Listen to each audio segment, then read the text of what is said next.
India Bangladesh இடையிலான முதல் test போட்டியில் ஜெய்ஸ்வாலை தவிர்த்து டாப் ஆர்டர்கள் சரிந்த நிலையில் இறுதியில் ஜடேஜா மற்றும் அஸ்வின் என இருவரும் நிலையாக நின்று அதிரடி பேட்டிங் விளையாடினார்கள்.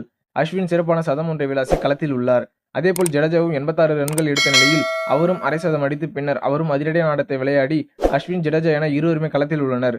எனவே இப்போட்டிக்கு பிறகு இப்போட்டியின் கமெண்ட்ரியில் அமர்ந்திருந்த முன்னாள் இந்திய பயிற்சியாளர் ரவி சாஸ்திரி அஸ்வினிடம் உரையாடினார். அதாவது அதற்கு பதிலளித்த அஸ்வின், சென்னை சேப்பாக் மைதானத்தில் சதம் அடிப்பது எப்போதுமே ஸ்பெஷல் தான். கடந்த முறை இதே மைதானத்தில் நான் சதம் அடிக்கும்போது நீங்கள் பயிற்சியாளராக இருந்தீர்கள். அதற்கு நான் முதலில் நன்றி கூற வேண்டும்.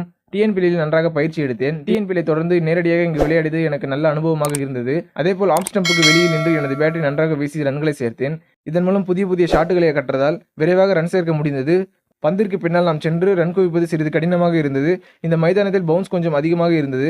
ரிஷப் பண்ட் போல் அதிரடியாக விளையாட நினைத்தேன். அது மட்டுமல்லாமல் ஒரு கட்டத்தில் எனக்கு அதிகமாக வியர்வை வந்தது. அந்நேரத்தில் எனக்கு எப்படி விளையாட வேண்டும் என்று ஜடேஜா கூறினார்.